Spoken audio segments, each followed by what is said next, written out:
Muy buenas, bienvenidos a la explicación del apartado 533 titulado El cientificismo ingenuo. Bien, para entender este apartado, en el cual vamos a ver la filosofía sobre todo de Paul Feyerabend, antes tenemos que dejar asentadas una serie de ideas. Para empezar voy a explicar qué es el cientificismo ingenuo. Bien, si nosotros defendemos la ciencia, estamos partiendo de una postura científica, de la propia defensa de la ciencia. Sin embargo, cuando se usa el término cientificismo, lo que se da a entender es que estamos defendiendo un punto de vista que defiende la ciencia por encima de cualquier otra cosa. Es decir, cientificismo sería una especie de fundamentalismo o dogmatismo científico. Pensar que solo la ciencia tiene la solución a nuestros problemas, que la ciencia es la única forma de conocimiento válido y que el resto son menospreciables. Bien, nuestra cultura es cientificista. La cultura occidental tradicionalmente ha defendido la ciencia como la herramienta definitiva y la mejor manera que tenemos de acercarnos a la realidad, pero esa visión tradicional de la ciencia que posee nuestra cultura es ingenua porque conlleva una serie de presupuestos que son criticados por todos los filósofos de la filosofía de la ciencia.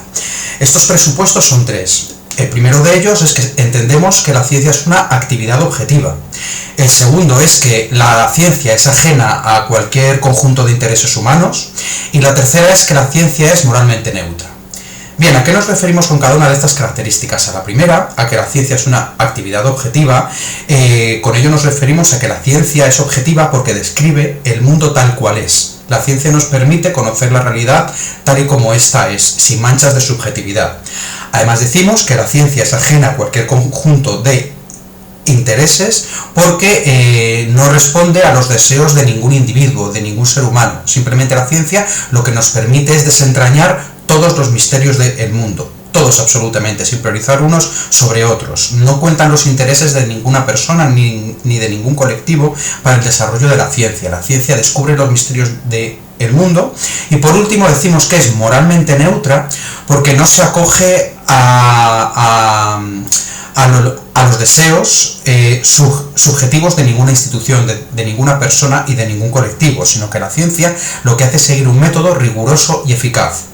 La ciencia sigue un método, y por tanto la ciencia es moralmente neutra, porque no responde a una visión particular, sino que responde a las exigencias de un método. Bien, todos los científicos que hemos visto hasta el momento critican este cientificismo ingenuo, piensan que estos puntos de partida de la ciencia son ingenuos y que no responden a la realidad, pero de todos estos filósofos de la ciencia, el más radical de todos es Paul Feyerabend. ¿Por qué? Porque Paul Feyerabend dice que no hay unidad en el método científico, que no existe un solo método científico, que todo lo que hemos visto hasta el momento de método inductivo, deductivo e hipotético deductivo no son más que construcciones teóricas, que a la hora de la verdad la ciencia investiga sus objetos como puede, no como le marca ningún método válido universalmente, sino que cada ciencia particular tiene su método particular y según lo que estudiemos tendremos que adaptar un método u otro. Esto se ve claramente en las diferencias que hay entre ciencias naturales y ciencias sociales. Las ciencias sociales hemos desarrollado un montón de estrategias de análisis cualitativo que las ciencias naturales no poseen tanto porque ellas sí que pueden entender la realidad de una forma cuantitativa. Pero las ciencias sociales hemos desarrollado un montón de métodos diferentes para estudiar según qué objeto. Y vemos que a día de hoy todavía en las ciencias sigue habiendo innovaciones metodológicas, sigue habiendo nuevos métodos que surgen para poder adaptarse al objeto. Es decir, lo que viene a decir Paul Feyerabend es que la demanda de un método universal para todas las ciencias es absurda, no tiene ningún sentido y no se da, porque la realidad demanda su propio método. Cada objeto diferente demanda un método diferente para poder ser estudiado, y con un método unitario científico no podemos estudiar todos los elementos de la realidad, y de hecho a la hora de la verdad los científicos no lo hacen, no utilizan un solo método fijo y riguroso, sino que se adaptan a las diferentes necesidades de su método.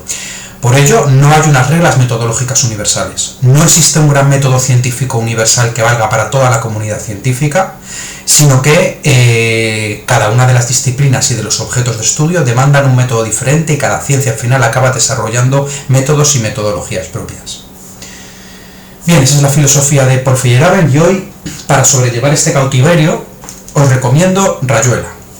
Bien, Rayuela es un libro, es un puzzle, es un libro que es un rompecabezas. Como podréis ver en la primera página, se estipulan varios posibles órdenes de lectura.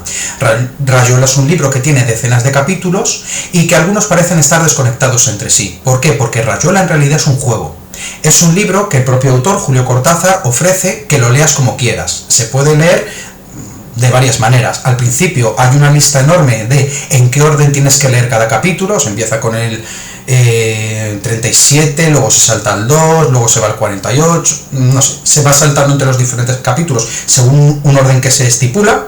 Yo no lo leí así, yo lo leí todo seguido, desde el principio hasta el final, y en todo caso no hay un método correcto de leerlo. Por eso os recomiendo este libro, porque es un libro relativamente corto que no se acaba nunca, porque según por dónde lo empieces a leer, según qué capítulos decidas leer, en qué orden lo hagas, si solo los impares, solo los pares, saltándote dos, es un juego, es un libro que se puede leer un montón de veces, con lo que es larguísimo, es potencialmente infinito, porque puedes leerlo como quieras. Es un libro que es un puzzle y por tanto es un libro y es un juego. Pues sin más, un saludo para todos y muchas gracias.